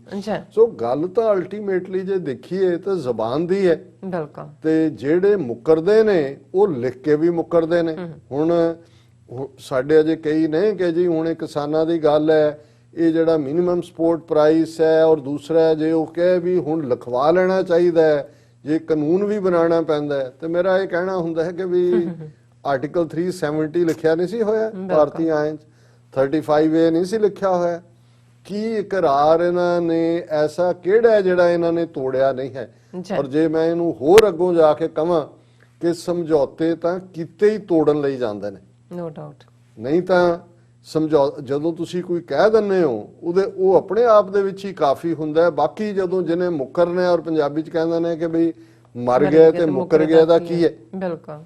ਇੱਕੋ ਹੀ ਲੈਵਲ ਚਲਾ ਜਾਂਦਾ। ਔਰ ਇਹ ਤਾਂ ਕਈ ਵਾਰ ਮਰੇ ਨੇ। ਔਰ ਜਿਸ ਅੰਦਾਜ਼ ਦੇ ਵਿੱਚ ਇਹ ਆਪਣੇ ਝੂਠ ਨੂੰ ਵੇਚਦੇ ਨੇ, ਪਰੋਸਦੇ ਨੇ, ਉਹ ਸਾਹਮਣੇ ਹੈ। ਉਹ CA ਦਾ ਮੁੱਦਾ ਹੋਏ, ਆਰਟੀਕਲ 370 ਦਾ ਹੋਏ, GST ਦਾ ਹੋਏ, ਨੋਟਬੰਦੀ ਦਾ ਹੋਏ। ਹੁਣ ਜੇ GST ਲਾਗੂ ਕੀਤੀ ਜਾਂਦੀ ਹੈ ਵਪਾਰੀ ਕਹਿੰਦੇ ਨੇ ਸਾਨੂੰ ਭਾਈ ਇਹ ਪੁੱਛਿਆ ਹੀ ਨਹੀਂ, ਸਟੇਟਾਂ ਕਹਿੰਦੇ, ਉਹ ਕਹਿੰਦੇ ਨਹੀਂ ਨਹੀਂ ਇਹ ਤੁਹਾਨੂੰ ਨਹੀਂ, ਇਹ ਤੁਹਾਡੇ ਬਹੁਤ ਫਾਇਦੇ 'ਚ ਹੈ, ਇਹ ਤੁਹਾਨੂੰ ਨਹੀਂ ਪਤਾ ਹੈ, ਇਹ ਤੁਹਾਡੇ ਫਾਇਦੇ ਲਈ ਅਸੀਂ GST ਕਰ ਰਹੇ ਹਾਂ। ਨੋਟਬੰਦੀ ਕਰਕੇ 6-6 ਮੀਲ ਦੀਆਂ ਲਾਈਨਾਂ ਲਵਾਤੀਆਂ, ਘਰਾਂ 'ਚ ਵਿਚਾਰੇ ਕਈ ਹਾਰਟ ਅਟੈਕ ਨਾਲ ਮਰ ਗਏ, ਕਿਉਂਕਿ ਜਿਨ੍ਹਾਂ ਦੇ ਵਿਚਾਰੀਆਂ ਬੀਬੀਆਂ ਨੇ ਆਪਣੇ ਸ਼ਰਾਬੀ ਘਰ ਵਾਲਿਆਂ ਤੋਂ ਜਾਂ ਅਦਰਵਾਈਜ਼ ਡਿਫਿਕਲਟ ਟਾਈਮ ਲਈ ਪੈਸੇ, ਉਹ ਜੀ ਇਹ ਨੋਟ ਰੈਲੇਵੈਂਟ ਹੋ ਗਏ, ਨਵੇਂ ਨੋਟ। ਹਾਲਾਂ ਸਾਹਮਣੇ ਆਇਆ ਵੀ ਕੁਝ ਵੀ ਨਹੀਂ ਹੈ, ਸਾਰੇ ਹੀ ਉਹ ਵਾਪਸ ਆਏ। ਰਾਦਰ ਉਸ ਅੰਦਾਜ਼ ਉਹਨਾਂ ਨੇ ਕਿੰਨਿਆਂ ਦਾ ਨੁਕਸਾਨ ਕੀਤਾ ਹੈ। ਲੇਕਿਨ ਉਹ ਇੱਕ ਅੱਜ ਤੱਕ ਵੀ ਕਿਹਾ ਜਾਂਦਾ ਜੀ ਦੇਖੋ ਨੋਟਬੰਦੀ ਨੇ ਬਹੁਤ ਫਾਇਦਾ ਕੀਤਾ, ਇਹ ਲੋਕਾਂ ਨੂੰ ਪਤਾ ਨਹੀਂ ਹੈ ਕਿ ਇਹਦਾ ਕੀ ਫਾਇਦਾ ਹੈ, ਇਹਨੇ ਬਹੁਤ ਫਾਇਦਾ ਕੀਤਾ। CAA ਸਿਟੀਜ਼ਨਸ਼ਿਪ ਅਮੈਂਡਮੈਂਟ ਐਕਟ, ਹਜ਼ਾਰਾਂ ਦੀ ਗਿਣਤੀ 'ਚ ਬੀਬੀਆਂ ਬੱਚੇ ਜਿਹੜੇ ਨੇ ਸ਼ਾਹੀਨ ਬਾਗ 'ਚ ਬੈਠੇ ਨੇ, ਜੌਹਰੀ ਬਾਗ 'ਚ ਬੈਠੇ ਨੇ, ਲਖਨਊ ਭਾਰਤ ਭਰ ਦੇ ਵਿੱਚ ਨੇ, ਔਰ ਉਹ ਕਹਿ ਰਹੇ ਨੇ ਜੀ ਇਹ ਤਾਂ ਇਹਨਾਂ ਨੇ ਐਕਟ ਪੜ੍ਹਿਆ ਹੀ ਨਹੀਂ ਚੰਗੀ ਤਰ੍ਹਾਂ, ਇਹ ਗੁੰਮਰਾਹ ਕਰ ਰਹੇ ਨੇ, ਇਹਨਾਂ ਨੂੰ ਪਾਕਿਸਤਾਨੀ ਗੁੰਮਰਾਹ ਕਰ ਰਹੇ ਨੇ, ਇਹ ਦੂਸਰੇ ਜਿਹੜੇ ਜਿਹਾਦ ਵਾਲੇ ਗੁੰਮਰਾਹ ਕਰ ਰਹੇ ਨੇ, ਇਹ ਤਾਂ ਫਾਇਦੇ 'ਚ ਹੈ ਮੁਸਲਮਾਨਾਂ ਦੇ। ਅਸੀਂ CAA ਜਾਂ ਕਿਸੇ ਦੀ ਸਿਟੀਜ਼ਨਸ਼ਿਪ ਥੋੜੀ ਖਤਮ ਕੀਤੀ ਹੈ, ਇਹਨਾਂ ਨੂੰ ਪਤਾ ਹੀ ਨਹੀਂ ਹੈ ਕਿ ਇਹਨਾਂ ਦੇ ਫਾਇਦੇ 'ਚ ਕੀ ਹੈ। ਔਰ ਫਿਰ ਅਸੀਂ ਇਸੇ ਹਵਾਲੇ ਨਾਲ ਆਰਟੀਕਲ 370 ਦੇਖਦੇ ਹਾਂ, ਕਸ਼ਮੀਰ ਪਿਛਲੇ 15 ਮਹੀਨਿਆਂ ਤੋਂ ਜੇਲ੍ਹ ਬਣਾਇਆ ਹੋਇਆ ਹੈ, वो कहते हैं आर्टिकल 370 खत्म करके कश्मीर की डेवलपमेंट कर दी, कश्मीरियों को क्या फायदा होगा, ये उनको गुमराह किया जा रहा है। ये हुण वही हाल भी तुसी पैंडेमिक दे विच ऑर्डीनेंस जारी करके 3 ਜਿਹੜੇ ਨੇ ਕਿਸਾਨਾਂ ਨਾਲ ਸੰਬੰਧਿਤ ਬਿਨਾਂ ਕਿਸੇ ਨੂੰ ਪੁੱਛੇ, ਬਿਨਾਂ ਕਿਸੇ ਸਟੇਟ ਨੂੰ ਭਰੋਸੇ ਚ ਲਿਆ ਕਰ ਦਿੱਤਾ। ਫਿਰ ਉਹਨਾਂ ਨੂੰ ਧੱਕੇ ਨਾਲ ਤੁਸੀਂ ਪਾਰਲੀਮੈਂਟ ਔਰ ਰਾਜ ਸਭਾ 'ਚ ਪਾਸ ਕਰਾ ਕੇ ਐਕਟ ਬਣਾ ਦਿੱਤਾ। ਹੁਣ ਜਿੱਥੇ ਕਿ ਹਾਈਲੀ ਐਜੂਕੇਟਿਡ ਕਿਸਾਨ, ਉਹਨਾਂ ਦੇ ਬੱਚੇ, ਦੁਨੀਆ ਭਰ ਦੇ ਐਕਸਪਰਟ ਜਿਹੜੇ ਨੇ ਉਹ ਦੱਸ ਰਹੇ ਨੇ ਕਿ ਬਈ ਇਹ ਕਿਵੇਂ ਅਡਾਨੀ ਅੰਬਾਨੀ ਦੇ ਹਵਾਲੇ ਕਰਨ ਦੀ ਲਾਈਨ ਹੈ, ਇਹ ਕਿਵੇਂ ਕਾਰਪੋਰੇਟ ਅਮਰੀਕਾ ਵਾਲਾ ਜਿਹੜਾ ਮਾਡਲ ਹੈ ਉਹਦੇ ਥੱਲੇ ਜਿਹੜਾ ਉਹਨਾਂ ਨੂੰ ਫਾਇਦਾ ਪਹੁੰਚਾਉਣ ਦਾ। ਜਿਵੇਂ ਇਹਨਾਂ ਨੇ ਛੱਤੀਸਗੜ੍ਹ ਹੋਏ, ਝਾਰਖੰਡ ਹੋਏ, ਆਦੀਵਾਸੀ ਔਰ ਉਹ ਸਾਰੀ ਬੈਲਟ ਜਿਹੜੀ ਹੈ ਉਹਨਾਂ ਦੀਆਂ ਜ਼ਮੀਨਾਂ ਖੋ ਕੇ ਇਹਨਾਂ ਦੇ ਹਵਾਲੇ ਕੀਤੀਆਂ। ਇਹਨਾਂ ਨੂੰ ਜਿਹੜੇ ਉੱਥੇ ਵੱਡੇ ਵੱਡੇ ਜਾ ਕੇ ਆਪਣੇ ਮਿਨਰਲਸ ਔਰ ਦੂਸਰੇ ਕੱਢ ਰਹੇ ਨੇ, ਉਹਨਾਂ ਦੀਆਂ ਜ਼ਮੀਨਾਂ ਖੋ ਰਹੇ ਨੇ ਆਦੀਵਾਸੀਆਂ ਦਾ। ਉਹਨਾਂ ਨੂੰ ਕਹਿੰਦੇ ਜੀ ਇਹ ਤੁਹਾਨੂੰ ਪਤਾ ਹੀ ਨਹੀਂ, ਤੁਹਾਨੂੰ ਇਹ ਅਰਬਨ ਨਕਸਲ ਭੜਕਾ ਰਹੇ ਨੇ, ਅਸੀਂ ਤਾਂ ਇਹ ਤੁਹਾਡੀ ਡਿਵੈਲਪਮੈਂਟ ਕਰ, ਉਹਨਾਂ ਨੂੰ ਬੇਘਰੇ ਕਰਕੇ ਡਿਵੈਲਪਮੈਂਟ ਕਰ ਰਹੇ ਨੇ। ਅੱਜ ਇਹੀ ਆਰਗੂਮੈਂਟ ਜਿਹੜਾ ਉਹ ਕਿਸਾਨਾਂ ਨੂੰ ਕਹਿ ਰਹੇ ਨੇ ਕਿ ਇਹ ਕਾਨੂੰਨ ਤੁਹਾਡੇ ਭਲੇ ਚ ਨੇ, ਦੇਖੋ ਇਹ ਤੁਹਾਨੂੰ ਸਮਝ ਨਹੀਂ ਆ ਰਹੀ, ਤੁਸੀਂ ਠੀਕ ਤਰ੍ਹਾਂ ਨਹੀਂ ਪੜ੍ਹੇ, ਤੁਸੀਂ ਆਓ। ਹੁਣ ਇਹ 4 ਰਾਊਂਡ ਗੱਲਬਾਤ ਦੇ ਕਿਉਂ ਹੋਏ ਨੇ ਕਿ ਜੀ ਅਸੀਂ ਸਮਝਾ ਰਹੇ ਹਾਂ। ਪਹਿਲੇ ਇੱਕ ਵਾਰੀ ਤਾਂ ਉਹਨਾਂ ਨੇ 3 ਘੰਟੇ ਬਿਠਾ ਕੇ ਪ੍ਰੈਜੈਂਟੇਸ਼ਨ ਦੇ ਦਿੱਤੀ, ਦੂਜੀ ਵਾਰੀ ਉਹੀ ਸੋਟੀ ਫੜ ਕੇ ਖਲੋਣ ਲੱਗਿਆ, ਕਹਿੰਦੇ ਬਹਿ ਜਾ ਤੂੰ, ਇਹ ਸਾਨੂੰ ਨਹੀਂ ਪਤਾ ਹੈ, ਇਹਨੂੰ ਬੰਦ ਕਰੋ। ਹੁਣ ਅੱਜ ਚੌਥੇ ਦੌਰ ਦੀ ਗੱਲਬਾਤ ਜਿਹੜੀ ਹੈ ਉਹ ਬੇਸ਼ੱਕ ਆਲਮੋਸਟ 7 ਘੰਟੇ ਚੱਲੀ ਹੈ, ਵਿੱਚ ਲੰਚ ਦਾ ਟਾਈਮ ਆਇਆ ਤੇ ਉਹਨਾਂ ਨੇ ਕਿਹਾ ਜੀ ਅਸੀਂ ਸਰਕਾਰੀ ਭੋਜ, ਉਹਨਾਂ ਨੇ ਕਿਸਾਨਾਂ ਨੇ ਕਿਹਾ ਨਾ, ਆਪਣੇ ਡੱਬਿਆਂ 'ਚ ਉਹਨਾਂ ਨੇ ਰੋਟੀ ਕੱਢੀ ਹੋਵੇ, ਤੁਹਾਡਾ ਤਾਂ ਅਸੀਂ ਪਾਣੀ ਵੀ ਨਹੀਂ ਪੀਣਾ ਸੀ, ਆਪਣੇ ਨਾਲ ਲਿਆਏ। ਔਰ ਇੱਕ ਦੇਖਣ ਵਾਲਾ, ਹਾਲਾਂਕਿ ਕੱਲ ਨੂੰ ਕੀ ਹੋਏਗਾ ਮੈਨੂੰ ਨਹੀਂ ਪਤਾ ਹੈ, ਪਰ ਇਹ ਇੱਕ ਡਿਫਾਈਂਸ ਦੇਣ ਦਾ ਹੈ। ਉਹਨਾਂ ਨੇ ਜ਼ਮੀਨ ਤੇ ਬੈਠ ਕੇ ਜਿਹੜੇ 35 ਕਿਸਾਨ ਨੁਮਾਇੰਦੇ ਨੇ ਉਹ ਪ੍ਰਸ਼ਾਦਾ ਛਕ ਰਹੇ ਨੇ। ਉਹਨਾਂ ਨੇ ਕਿਹਾ ਜੀ ਨਾ, ਤੁਹਾਡਾ ਲੰਗਰ ਉਸ ਤੋਂ ਬਾਅਦ ਸਨੈਕ ਟੀ ਨਾ, ਕਹਿੰਦੇ ਤੁਸੀਂ ਆਪਣੇ ਕੋਲ ਹੀ ਰੱਖੋ, ਆ ਜਿਹੜਾ ਸਾਡਾ ਕੰਮ ਹੈ ਇਹ ਕਰੋ ਔਰ ਇਹਨੂੰ ਬੰਦ ਕਰੋ, ਜਿਹੜੇ ਤਿੰਨੋਂ ਹੀ ਨੇ ਇਹਨਾਂ ਨੂੰ ਵਾਪਸ ਲਓ ਕਾਨੂੰਨਾਂ ਨੂੰ। ਔਰ ਇਸ ਸਾਰੇ ਦੇ ਨਾਲ ਜਿਹੜਾ ਪਰਾਲੀ ਸਾੜਨ ਵਾਲਾ ਜਿਹੜਾ ਤੁਹਾਡਾ ਆਰਡੀਨੈਂਸ ਹੈ ਉਹਨੂੰ ਵੀ ਖਤਮ ਕਰੋ, ਔਰ ਇਲੈਕਟ੍ਰਿਸਿਟੀ ਦਾ ਵੀ ਕੁਝ ਕੀਤਾ ਹੋਇਆ ਇਹਨਾਂ ਨੇ, ਇਹ ਵੀ ਸਾਰਾ ਇਸ ਕੋਵਿਡ। ਉਹ ਜਦੋਂ ਉਹ ਇਹਨਾਂ ਦਾ ਸ਼ੈਤਾਨਾਂ ਦਾ ਪਿਓ ਮੋਦੀ ਕਹਿੰਦਾ ਨਾ ਕਿ ਵੀ ਵਿਪਤਾ ਮੇ ਵੀ ਅਫਸਰ ਤਲਾਸ਼ ਕਰੋ, ਉਹ ਤਾਂ ਉਹਨਾਂ ਨੇ ਹਰ ਇੱਕ ਨੂੰ ਹੀ ਜਿਹੜਾ ਉਹ ਪੈਰਾਂ ਚੋਂ ਕੱਢ ਦਿੱਤਾ ਹੈ ਕਿ ਭਾਈ ਖਲੋਣ ਜੋਗਾ ਨਹੀਂ ਛੱਡਿਆ ਹੈ। ਸੋ ਇਸ ਸਾਰੇ ਦੇ ਵਿੱਚ ਹੁਣ ਜਿਹੜੀ ਗੱਲਬਾਤ ਤੋਂ ਬਾਅਦ, ਹਾਲਾਂ ਸਰਕਾਰ ਨੇ ਤਾਂ ਇੱਕ ਗੱਲ ਤਾਂ ਸਭ ਨੇ ਕਿਹਾ ਕਿ ਡੈਡਲੌਕ ਆ ਗਿਆ, ਸਟੇਲਮੇਟ ਆ ਗਿਆ। ਹੁਣ ਉਹਨਾਂ ਨੇ 5ਵੇਂ ਰਾਊਂਡ ਲਈ ਜਿਹੜਾ 5 ਦਸੰਬਰ ਦਾ ਟਾਈਮ ਦਿੱਤਾ ਹੈ। ਹਾਲਾਂਕਿ ਇਹ ਉਹੀ ਡੇਟ ਹੈ ਜਦੋਂ ਭਾਰਤ ਭਰ ਦੇ ਵਿੱਚ ਅਡਾਨੀਆਂ, ਅੰਬਾਨੀਆਂ, ਅਮਿਤ ਸ਼ਾਹ, ਮੋਦੀ ਦੇ ਪੁਤਲੇ ਫੂਕਣ ਦਾ ਵੀ ਐਲਾਨ ਕਿਸਾਨਾਂ ਨੇ ਕੀਤਾ ਹੋਇਆ। ਅਸੀਂ ਸਪੋਰਟਸਮੈਨ ਦੀ ਗੱਲ ਕੀਤੀ ਸੀ ਕਿ ਵੀ ਕਿਵੇਂ ਉਹਨਾਂ ਨੇ ਜਿਹੜਾ ਉਹ ਆਪਣੇ ਅਵਾਰਡ ਵਾਪਸ ਕਰਨੇ ਨੇ। ਔਰ ਹੁਣ ਇਸ ਸਾਰੇ ਦੇ ਵਿੱਚ ਜਿਹੜੇ ਅਗਲੇ ਦੌਰ ਤੱਕ ਪਹੁੰਚਣ ਤੋਂ ਪਹਿਲਾਂ ਹੁਣ ਅੱਜ ਉਹਨਾਂ ਨੇ ਕਿਹਾ ਜੀ ਕੋਈ ਨਹੀਂ ਤੁਸੀਂ ਦੱਸੋ, 8 ਸੋਧਾਂ ਉਹਨਾਂ ਨੇ ਕਿਹਾ ਜੀ ਅਸੀਂ ਕਰ ਦਿੰਨੇ ਆ ਕਾਨੂੰਨਾਂ ਦੇ ਵਿੱਚ, ਔਰ ਮਿਨੀਮਮ ਸਪੋਰਟ ਪ੍ਰਾਈਸ ਦੀ ਗਾਰੰਟੀ ਕਰ ਦਿੰਨੇ। ਅੱਜ ਤੱਕ ਤਾਂ ਕਿਸਾਨਾਂ ਨੇ ਨਹੀਂ ਜੀ, ਅਸੀਂ ਇਹ ਨਾ ਸਾਨੂੰ ਸੋਧਾਂ ਸਾਧਾਂ ਕੋਈ ਨਹੀਂ ਚਾਹੀਦੀ, ਜੀ ਇਹ ਤੁਸੀਂ ਆਪਣਾ ਚੱਕੋ, ਜਿਹੜੇ ਤੁਸੀਂ ਲਿਆਂਦੇ ਨੇ ਇਹਨਾਂ ਨੂੰ ਜਿਹੜਾ ਆਪਣੇ ਰੱਖੋ ਫਾਈਲਾਂ 'ਚ ਹੀ ਵਾਪਸ ਕਾਨੂੰਨ ਲਾਓ। ਔਰ ਇਸ ਸਾਰੇ ਦੇ ਵਿੱਚ ਅਸੀਂ ਇਹ ਜਦੋਂ ਅਸੀਂ ਇਹ ਕਿਹਾ ਕਿ ਵਾਰ ਆਫ ਨਰਵਸ ਹੈ, ਸੋ ਜ਼ਾਹਰ ਹੈ ਕਿ ਪਹਿਲਾ ਪਾਰਟ ਤੇ ਇਹਦੇ ਨਾਲ ਜੁੜਿਆ ਹੋਇਆ। ਔਰ ਇਹ ਵੀ ਹੁਣ ਉਹਨਾਂ ਨੇ ਕਿਹਾ ਜੀ ਤੁਸੀਂ ਆ ਸਾਰਿਆਂ ਦੇ ਉੱਤੇ, ਇਹ ਉਹਨਾਂ ਦੇ ਵੀ ਕਿਸੇ ਨੁਮਾਇੰਦੇ ਨੇ ਕਿਹਾ ਕਿ ਸੀਏ ਤੁਸੀਂ ਕਹਿੰਦੇ ਮੁਸਲਮਾਨਾਂ ਨੂੰ ਸਮਝ ਨਹੀਂ ਆਈ, ਆਰਟੀਕਲ 370 ਕਸ਼ਮੀਰੀਆਂ ਨੂੰ ਨਹੀਂ ਸਮਝ ਆਇਆ ਉਹਨਾਂ ਦੇ ਭਲੇ, GST ਜਿਹੜੀ ਵਪਾਰੀਆਂ ਨੂੰ ਨਹੀਂ ਸਮਝ ਆਈ, ਤੁਹਾਨੂੰ ਸਮਝ ਆ ਗਈ, ਨੋਟਬੰਦੀ ਆਮ ਲੋਕਾਂ ਨੂੰ ਸਮਝ ਨਹੀਂ ਆਈ, ਤੁਹਾਨੂੰ ਸਮਝ ਆ ਗਈ, ਹੁਣ ਕਿਸਾਨਾਂ ਦੇ ਫਾਇਦੇ ਕੀ ਨੇ ਇਹ ਤੁਹਾਨੂੰ ਸਮਝ ਆ। ਉਹਨੇ ਕਿਹਾ ਤੁਸੀਂ ਕਿਹੜੇ ਪਲੈਨਟ ਤੋਂ ਆਏ ਹੋ ਵੀ ਤੁਸੀਂ ਇਹ ਬੀਜੇਪੀ ਵਾਲੇ, ਤੁਸੀਂ ਕਿਸੇ ਕਿਹੜੇ ਗ੍ਰਹਿ ਤੋਂ ਆਏ ਹੋ, ਕਿਹੜੇ ਪਲੈਨਟ ਤੋਂ ਆਏ ਹੋ ਕਿ ਸਿਰਫ ਤੁਹਾਨੂੰ ਹੀ ਸਮਝ ਆਉਂਦਾ ਹੈ ਔਰ ਤੁਸੀਂ ਜਿਹੜਾ ਮਤਲਬ ਇਹ ਬੇਈਮਾਨੀ ਦੀ ਸਿਖਰ ਹੈ। ਔਰ ਹਾਲਾਂਕਿ ਇਹ ਉਹਦੇ ਤੇ ਕਰ ਰਹੇ ਨੇ ਕੰਮ, ਜਿਹੜੀ ਆਰਟ ਆਫ ਵਾਰ ਦੇ ਵਿੱਚ ਕਹੀ ਹੋਈ ਗੱਲ ਹੈ ਕਿ ਵੀ ਜੇ ਤੁਹਾਨੂੰ ਲੱਗੇ ਕਿ ਵੀ ਦੁਸ਼ਮਣ ਜਿਹੜਾ ਉਹ ਜਿੱਤ ਗਿਆ ਤਾਂ ਉਹਨੂੰ ਜੁਆਇਨ ਕਰ ਲਓ, ਫਿਰ ਉਹਨੂੰ ਜਿਹੜਾ ਸਟੈਬ ਇਨ ਦਾ ਬੈਕ ਕਰੋ, ਕਿਉਂਕਿ RSS ਦਾ ਜਿਹੜਾ ਮਜ਼ਦੂਰ ਵਿੰਗ ਹੈ ਉਹਨਾਂ ਨੇ ਕਿਹਾ ਕਿ ਜੀ ਨਹੀਂ ਇਹ ਕਿਸਾਨਾਂ ਦੀਆਂ ਜਾਇਜ਼ ਹੈ ਮੰਗ, ਉਹਨਾਂ MSP ਹੋਣਾ ਚਾਹੀਦਾ, ਹੁਣ ਵੜਨ ਦੀ ਕੋਸ਼ਿਸ਼ ਕਰ ਰਹੇ ਨੇ। ਔਰ ਜਿਵੇਂ ਅਸੀਂ ਕੱਲ ਵੀ ਜ਼ਿਕਰ ਕੀਤਾ ਸੀ,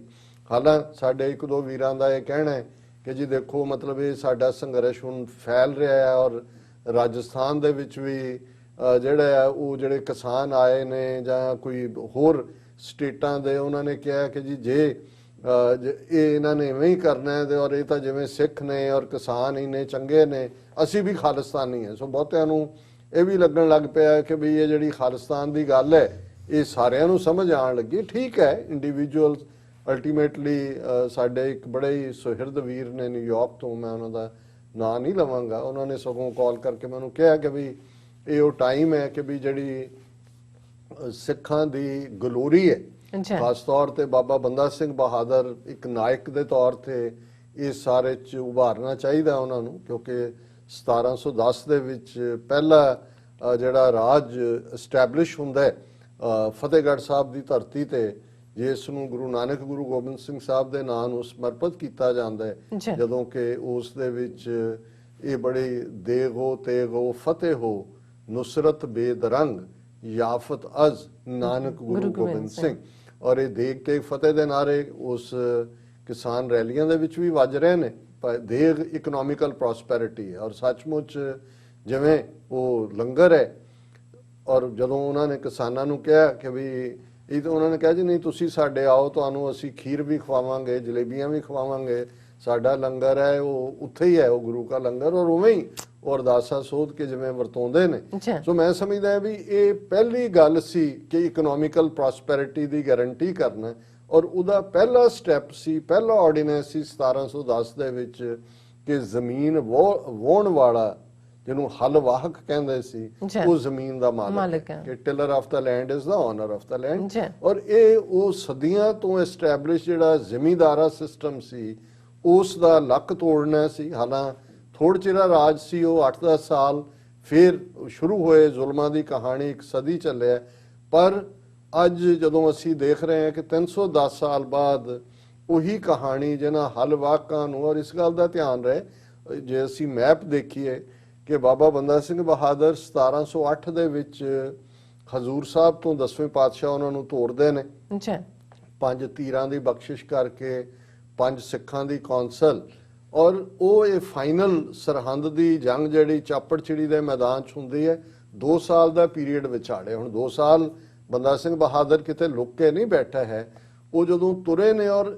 ਇਧਰ ਤੱਕ ਸਰਹੰਦ ਤੱਕ ਪਹੁੰਚਣ ਤੋਂ ਪਹਿਲਾਂ ਜਿਹੜੇ ਸਹਾਰਨਪੁਰ, ਮੇਰਠ, ਉਹਨਾਂ ਇਲਾਕਿਆਂ 'ਚ ਅੱਜ ਵੀ ਸੈਂਕੜਿਆਂ ਤਾਂ ਨਹੀਂ ਸ਼ਾਇਦ ਦਰਜਨਾਂ ਪਿੰਡ ਐਸੇ ਨੇ ਜਿਹੜੇ ਭਾਵੇਂ ਸਿੱਖੀ ਰੂਪ 'ਚ ਨਹੀਂ ਨੇ ਪਰ ਉਹਨਾਂ ਦੇ ਵਿੱਚ ਕੁਝ ਮਾਨਤਾਵਾਂ ਸਿੱਖਾਂ ਵਾਲੀਆਂ ਨੇ, ਔਰ ਉਹ ਕਹਿੰਦੇ ਨੇ ਜੀ ਅਸੀਂ ਬੰਦਾ ਸਿੰਘ ਬਹਾਦਰ ਦੇ ਜ਼ਮਾਨੇ ਦੇ ਸਿੱਖ ਹਾਂ। ਉਦੋਂ ਅਸੀਂ ਫਿਰ ਕਿਸੇ ਨੇ ਫੋਲੋ ਨਹੀਂ ਕੀਤਾ ਜਾਂ 100 ਸਾਲ ਸਿੱਖ ਸਟਰਗਲ ਦੇ ਵਿੱਚ ਰਹੇ। ਲੇਕਿਨ ਇਹਦੇ 'ਚ ਕੋਈ ਸ਼ੱਕ ਨਹੀਂ ਹੈ ਕਿ ਇਹ ਜਿਹੜਾ ਰੈਵੋਲੂਸ਼ਨਰੀ ਥਾਟ ਸੀ, ਔਰ ਅੱਜ ਵੀ ਇਹ ਗੱਲ ਹੋ ਸਕਦਾ ਹੈ ਗੁਰੂ ਦੀ ਕਲਾ ਇਵੇਂ ਵਾਪਰ ਰਹੀ ਹੈ ਕਿ ਜਿਹੜੀਆਂ ਗੱਲਾਂ ਅਸੀਂ ਨਹੀਂ ਸਮਝਾ ਸਕੇ ਆਪਣੀਆਂ, ਇਹਦੇ ਬਾਵਜੂਦ ਕਿ ਇੰਨੀਆਂ ਇੰਸਟੀਟਿਊਸ਼ਨਸ, SGPC, ਦਿੱਲੀ ਕਮੇਟੀ, ਸਾਡੇ ਲੰਗਰ ਵੀ ਗੁਰਦੁਆਰਿਆਂ ਤੱਕ ਮਹਿਦੂਦ ਰਹੇ, ਲੇਕਿਨ ਕੋਵਿਡ-19 ਨੇ ਸਾਨੂੰ ਦੁਨੀਆ ਭਰ ਦੇ ਵਿੱਚ ਸਾਡੇ ਇਸ ਮਜ਼ਹਬ ਦੀ ਜਿਹੜੀ ਇਹ ਖਲਕਤ ਦੀ ਸੇਵਾ ਹੈ ਕਿ ਕਿਸੇ ਨੂੰ ਭੁੱਖੇ ਨਹੀਂ ਰਹਿਣ ਦੇਣਾ। ਹਾਲਾਂ ਇਹ ਤਾਂ ਗੁਰੂ ਅਮਰਦਾਸ ਜੀ ਨੇ ਆਰਡੇਨ ਕੀਤਾ ਕਿ ਪਹਿਲੇ ਪੰਗਤ ਪਾਛੇ ਸੰਗਤ, ਕਿ ਵੀ ਜਿਨ੍ਹਾਂ ਨੇ ਦਰਬਾਰ ਦੇ ਵਿੱਚ ਆਣਾ ਰੱਬ ਦੀ ਇਬਾਦਤ ਲਈ, ਉਸ ਤੋਂ ਪਹਿਲਾਂ ਆਪਣਾ ਢਿੱਡ ਭਰੋ, ਕਿ ਖਾਲੀ ਢਿੱਡ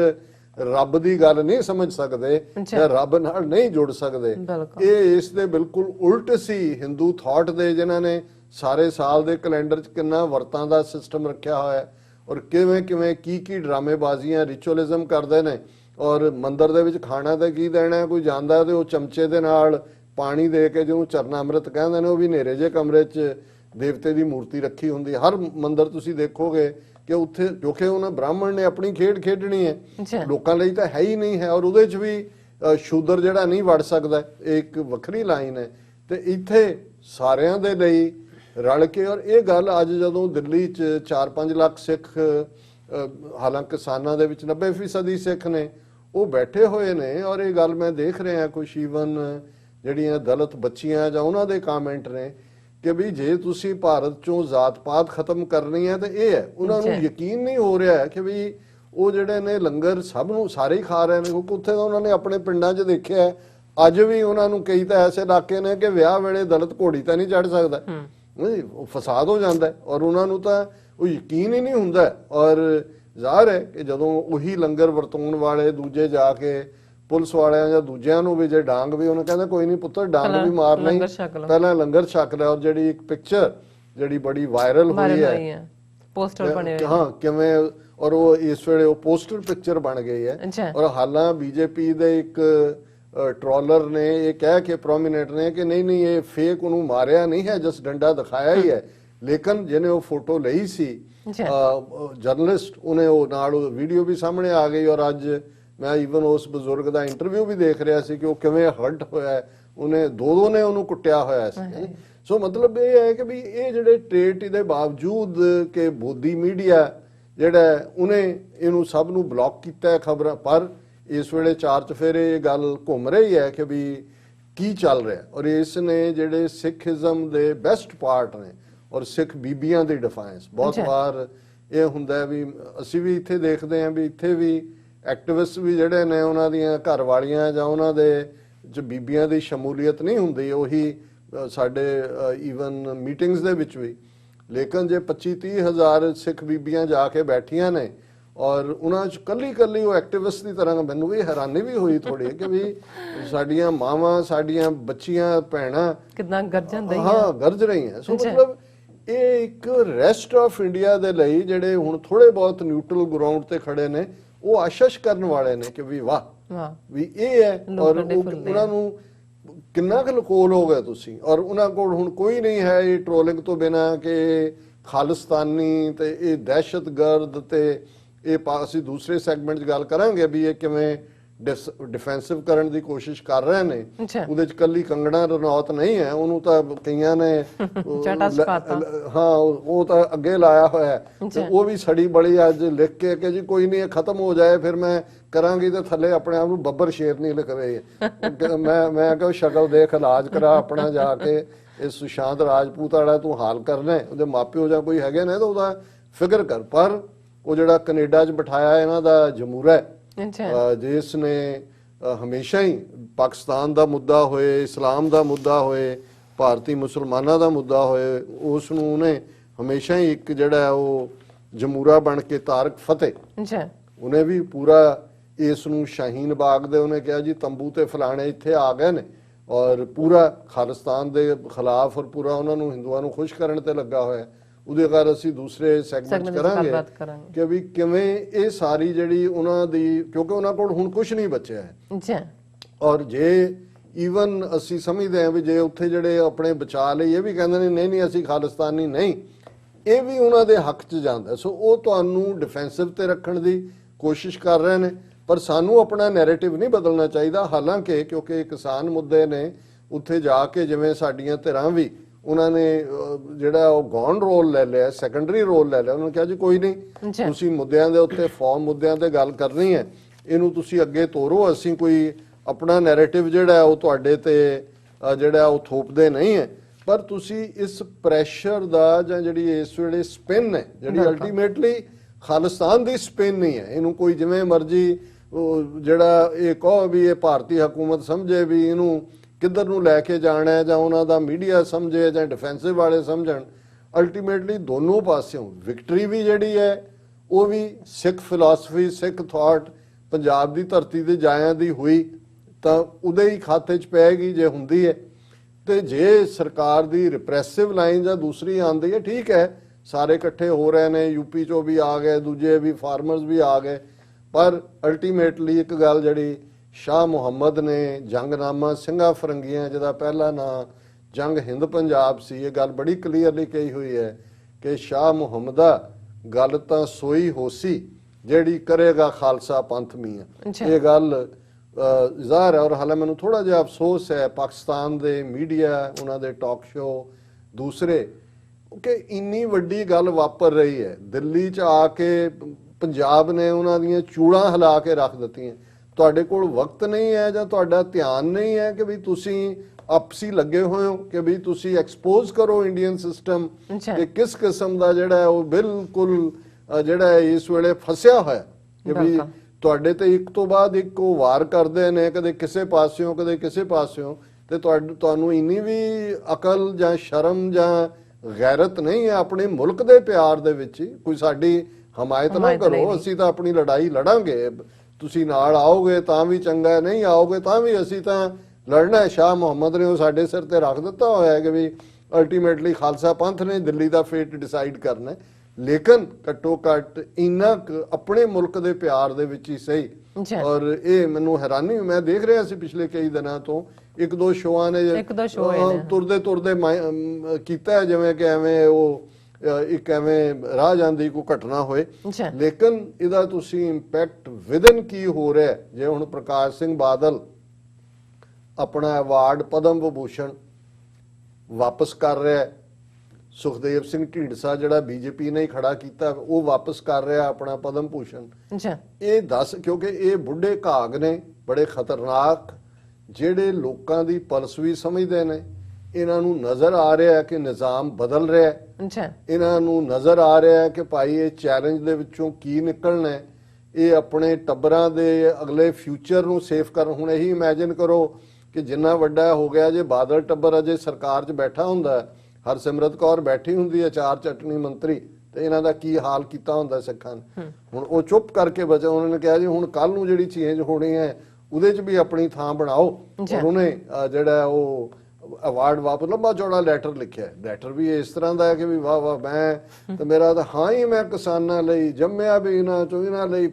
ਹੁਣ ਜੇ ਹੋ ਗਏ ਤੇ ਮੇਰਾ ਦਿਲ ਇੰਨਾ ਦੁਖੀ ਹੈ, ਮੈਂ ਤਾਂ ਮਾਨਸਿਕ ਸੰਤਾਪ 'ਚ ਚਲਾ ਗਿਆ, ਮੈਂ ਤਾਂ ਗਸ਼ ਖਾ ਕੇ ਡਿੱਗਿਆ ਹੋਇਆ, ਇਦਾਂ ਦੀ ਉਹ ਹੈ ਕਿ ਵੀ ਮੈਂ ਤਾਂ ਪੁੱਠਾ ਹੋ ਗਿਆ। ਔਰ ਮੈਂ ਹੁਣ ਇਹ ਪ੍ਰੈਜ਼ੀਡੈਂਟ ਸਾਹਿਬ ਤੁਸੀਂ ਉਹਨਾਂ ਨੂੰ ਕਹੋ ਤੁਸੀਂ 50 ਸਾਲ ਜਿਨ੍ਹਾਂ ਦੇ ਨਾਲ ਰਹੇ, ਬਿਲਕੁਲ ਪਹਿਲਾਂ ਤੂੰ ਅੱਗੇ ਆ ਕੇ ਜਿਹੜਾ ਉਹ ਪੂਰਾ ਬਿਆਨ ਰਿਕਾਰਡਡ ਕਿ ਜੀ ਇਹ ਕਿਵੇਂ ਭਲੇ 'ਚ ਨੇ ਸਿੱਖਾਂ ਦੇ ਔਰ ਪੰਜਾਬ ਦੇ। ਔਰ ਹੁਣ ਮੈਂ ਇਹ ਸਪਿਨ ਦੀ ਮੈਂ ਗੱਲ ਕਰ ਰਿਹਾ ਕਿ ਵੀ ਇਹ ਜਦੋਂ ਸਪਿਨ ਘੁੰਮਦੀ ਹੈ ਫਿਰ ਉਦੋਂ ਜਿਹੜੇ ਬੜੇ ਬੜੇ ਵਿਗੜੇ ਨੇ ਉਹਨਾਂ ਦੇ ਵੀ ਦਿਮਾਗ ਸਿੱਧੇ ਹੋ ਜਾਂਦੇ ਨੇ। ਔਰ ਇਹ ਅਸੀਂ ਦੂਸਰੇ ਸੈਗਮੈਂਟ 'ਚ ਗੱਲ ਕਰਾਂਗੇ ਕਿ ਭਾਈ ਸਾਨੂੰ, ਔਰ ਇੱਥੇ ਵੀ ਅਸੀਂ ਥੋੜਾ ਬਹੁਤ ਰੈਲੀਆਂ 'ਚ ਟ੍ਰੈਂਡ ਦੇਖ ਰਹੇ ਹਾਂ ਕਿ ਜੀ ਸਿਰਫ ਕਿਸਾਨਾਂ ਦੀ ਗੱਲ ਕਰੋ ਜੀ, ਵਿੱਚ ਖਾਲਿਸਤਾਨ ਨਾ ਆ ਜਾਏ, ਇਹ ਠੀਕ ਨਹੀਂ ਹੈ। ਕਿਉਂਕਿ ਇਹਦੇ ਨਾਲੋਂ ਤੁਸੀਂ ਅੱਜ ਜੇ ਇਸ ਲੜਾਈ ਨੂੰ ਦੁਨੀਆ ਭਰ ਦੇ ਵਿੱਚ ਜਿਹੜੀ ਹੈ ਉਹ ਪਜ਼ੀਰਾਈ ਮਿਲੀ ਹੈ, ਰੈਕਗਨੀਸ਼ਨ ਮਿਲੀ ਹੈ, ਤੇ ਇਹ ਖਾਲਿਸਤਾਨ ਦੀ ਗੱਲ ਕਰਨ ਵਾਲਿਆਂ ਨੇ ਜਿਨ੍ਹਾਂ ਨੇ ਝੰਡਾ ਚੁੱਕ ਕੇ ਰੱਖਿਆ ਹੋਇਆ, ਇਹ ਅਲਟੀਮੇਟਲੀ ਗੱਲ ਤੁਸੀਂ ਇਧਰੋਂ ਕਰ ਲਓ, ਕੰਨ ਇਧਰੋਂ ਫੜ ਲਓ, ਘੁਮਾ ਕੇ ਫੜ ਲਓ, ਲੇਕਿਨ ਜਿਨ੍ਹਾਂ ਦੇ ਨਾਲ ਸਾਡਾ ਵਾਹ ਹੈ ਉਹ ਚਾਣਕਿਆ ਦੇ ਪੁੱਤਰ ਨੇ। ਤੁਸੀਂ ਸਮਝੋ ਕਿ ਜੀ ਇਹਦੇ ਚੋਂ ਤੁਸੀਂ ਗੱਲ ਨਾ, ਇਹ ਅਲਟੀਮੇਟਲੀ ਇਹ ਲੜਾਈ ਦਾ ਇਸ ਜੰਗ ਦੇ ਇਸ ਦੌਰ ਦੇ ਵਿੱਚ ਜੇ ਅਸੀਂ ਜਿੱਤਦੇ ਹਾਂ ਤੇ ਸਾਡੀ ਲੜਾਈ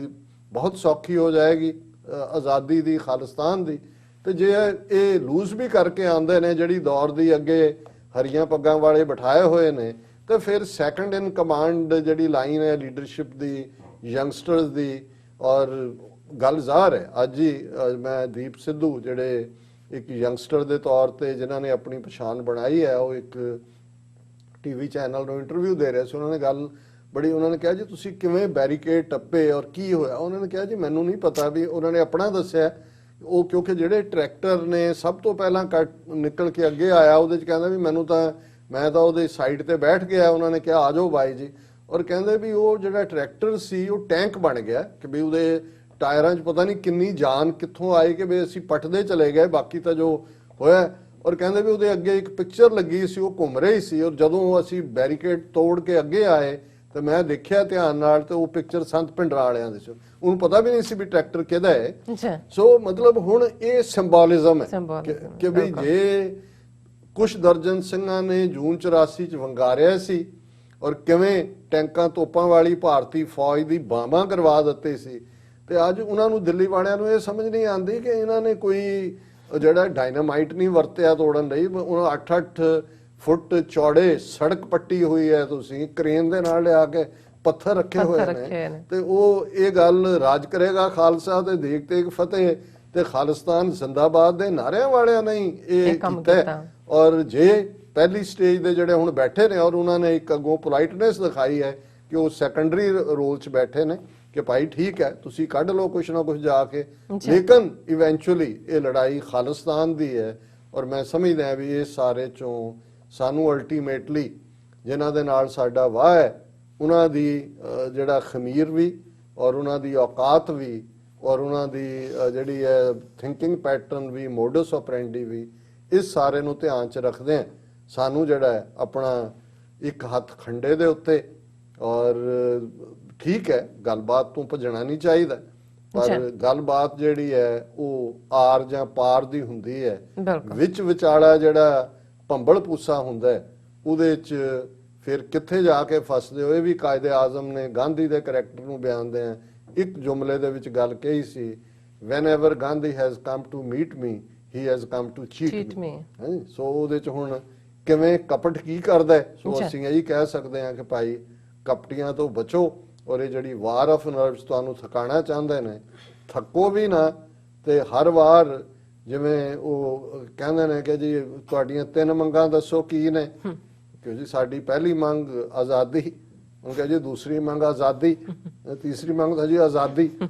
ਸੋ ਜਦੋਂ ਤੱਕ ਤੁਸੀਂ ਇਸ ਫੋਕਸ ਤੇ ਨਹੀਂ ਹੋਵੋਗੇ, ਜੋ ਹੁਣ ਤੱਕ ਤਾਂ ਠੀਕ ਜਾ ਰਹੇ ਨੇ ਕਿ ਜੀ ਇਹਨਾਂ ਨੂੰ ਖਤਮ ਕਰੋ, ਪਰ ਕੋਈ ਵੀ ਜਿਹੜਾ ਦਿੱਤਾ ਕੰਸੈਸ਼ਨ ਹੈ ਉਹਨਾਂ ਨੇ ਤਾਂ ਧੋਖਾ ਕਰਨਾ ਹੀ ਕਰਨਾ ਹੈ। ਪਰ ਜਿਹੜੇ ਬਾਹਰ ਬੈਠੇ ਨੇ ਨਾ ਉੱਥੇ, ਉਹ ਵੀ ਬੈਠੇ ਨੇ ਸੋਟੇ ਲੈ ਕੇ ਭਾਈ,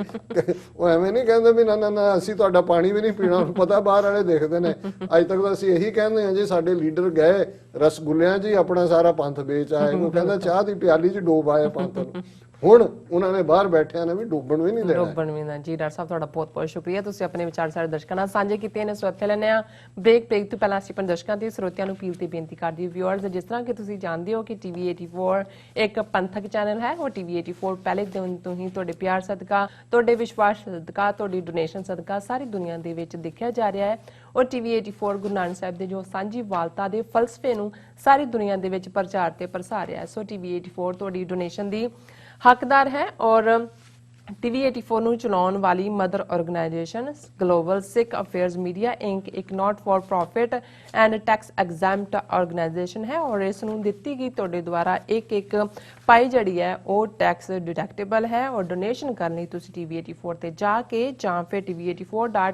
TV ਤੇ ਜਾ ਕੇ ਡੋਨੇਟ ਦੇ ਬਟਨ ਨੂੰ ਫੋਲੋ ਕਰੋ। ਤੁਸੀਂ ਆਪਣੀ ਡੋਨੇਸ਼ਨ ਆਟੋ ਪੇ ਰਾਹੀਂ ਮੰਥਲੀ ਜਾਂ ਫਿਰ ਵਨ ਸ਼ਾਟ ਵੀ ਪੇ ਕਰ ਸਕਦੇ ਹੋ। ਡੋਨੇਟ ਕਰਨ ਲਈ ਤੁਸੀਂ ਬੈਂਕ ਅਕਾਊਂਟ, ਜ਼ੈਲ, ਹਰ ਕਿਸਮ ਦਾ credit card, debit card, PayPal ਦੀ ਵਰਤੋਂ ਕਰ ਸਕਦੇ ਹੋ। ਤੁਸੀਂ TV 84 ਦੇ ਨਾਮ ਤੇ ਚੈੱਕ ਬਣਾ ਕੇ ਸਾਨੂੰ ਮੇਲ ਵੀ ਕਰ ਸਕਦੇ ਹੋ ਸਾਡੇ ਇਸ ਪਤੇ ਤੇ 36-01 37th ਐਵਨਿਊ, ਲੌਂਗ ਆਈਲੈਂਡ ਸਿਟੀ, ਨਿਊਯਾਰਕ 11101 USA। ਜਾਂ ਫਿਰ ਤੁਸੀਂ ਸਾਨੂੰ ਫੋਨ ਰਾਹੀਂ ਵੀ ਸੰਪਰਕ ਕਰ ਸਕਦੇ ਹੋ ਸਾਡੇ ਫੋਨ ਨੰਬਰ ਤੇ 5166191984, ਜਾਂ ਫਿਰ ਤੁਸੀਂ ਸਾਨੂੰ ਈਮੇਲ ਵੀ ਕਰ ਸਕਦੇ ਹੋ support@tv84.tv ਤੇ। ਅਸੀਂ ਤੁਹਾਡੇ ਤਹਿ ਦਿਲ ਤੋਂ ਸ਼ੁਕਰਗੁਜ਼ਾਰ ਹੋਵਾਂਗੇ। ਸੋ ਇੱਥੇ ਲੈਣੇ ਆ ਬ੍ਰੇਕ। ਵਿਊਅਰਸ ਤੁਸੀਂ ਸਾਨੂੰ ਇਸੇ ਤਰ੍ਹਾਂ ਹੀ ਬਣੇ ਰਹਿਣਾ। ਮਿਲਦੇ ਹਾਂ ਛੋਟੇ ਜਿਹੇ ਵਕਫੇ ਤੋਂ ਬਾਅਦ।